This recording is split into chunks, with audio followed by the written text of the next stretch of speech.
প্রতিবন্ধী পুরুষ ব্যক্তির নামে ব্যাংক অ্যাকাউন্ট খুলে লক্ষ্মীর ভান্ডারের টাকা তুলে নিত এক তৃণমূল নেতা। চাঞ্চল্যকর ঘটনাটি ঘটেছে অশোকনগর কাঁকপুল এলাকায়। 2021 সাল থেকে চলতি বছর পর্যন্ত লক্ষ্মীর ভান্ডারে টাকা প্রতি মাসে নিয়ম করে ঢুকেছে অশোকনগরের বাসিন্দা বিমল দাসের অ্যাকাউন্টে।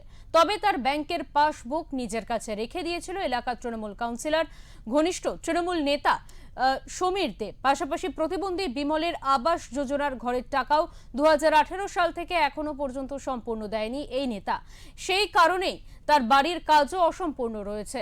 এমন সমস্ত অভিযোগ তুলে মঙ্গলবার রাতে অভিযুক্তদের বাড়িতে চড়াও হয় এলাকার বাসিন্দারা। অভিযুক্ত বাড়িতে না থাকায় তাদের বাড়ি লক্ষ্য করে ছোড়া হয় ডিম। খবর পেয়ে ঘটনাস্থলে আসে অশোকনগর থানার পুলিশ। তারা অভিযুক্তের ভাইকে জিজ্ঞাসাবাদের জন্য থানায় নিয়ে যায়। বিমল কাকুকে দেখছেন, বিমল কাকুর ঘর করে দেবে এই নাম করে, আবাস যোজনার বাড়ি দেওয়ার নাম করে সমীর দে, যে হচ্ছে এখানকার মা লক্ষ্মী, সেই সমীর দে দেখাই বইটা। ওনার নাম দেখুন, ওনার নাম দেখুন, বিমল দাস। ঠিক আছে, কোনোদিন ছিল না। আর এই হচ্ছে লক্ষ্মীর ভান্ডার। 21 সাল থেকে লক্ষ্মীর ভান্ডার সেটা ব্যাংকের বইটা একদিন সকালবেলা এসে উপস্থিত, বিমল ব্যাংকের বই। আমি তো ব্যাংকের বই আমি প্রধানমন্ত্রীকেও দেবো না, আর তুমি ব্যাংকের বই চাইতে আসছো কোন? বিমল বাড়িটা আমি করছি, বাড়িটা দিচ্ছেন আর ব্যাংকের বইটা দেবেন। এই দোকানের মোড় থেকে জেরক্স করে আপনার ব্যাংকের বইটা দিয়ে যাব। আমি কিছুতে রাজি না। অনেক ঘ্যানিয়ে ওখানে দাঁড়িয়ে আছে, তা বইটা আমাকে যাও জেরক্স করে তাড়াতাড়ি দিয়ে যাও। ওই যে নিয়ে গেল, ওই নিয়ে যাওয়া চেকটা আসলো ব্যাংকের থেকে, আমাকে চেক দিয়ে গেল এখানে হাতে। ও ওখান থেকে ফলো করছে তাড়াতাড়ি সাই গতিতে এখানে এসে। কি চাইছেন এখন? হ্যাঁ, কি চাইছেন?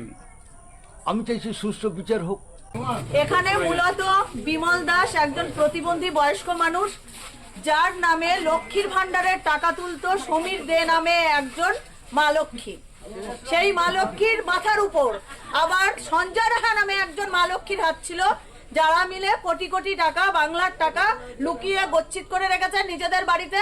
একটু আগেও ঘরে লাইট জ্বলছিল, এখন আমরা এসছি জিজ্ঞাসা করব, দাদা এইভাবে টাকাগুলো আপনি কেন নিলেন বাংলার টাকা? তিনি তালা দিয়ে বাড়ি থেকে চলে গেছেন। তার এই যে ভাইয়ের দোকান, ভাই বলছেন যে তার ফোন নম্বর ভাই জানেন না, অথচ এই ভাইও একসময় মানুষের সঙ্গে এখানে গন্ডগোল মারামারিতে লিপ্ত হয়েছে। বিবাদার হয়ে মারামারি গন্ডগোলে ভাই লিপ্ত ছিল।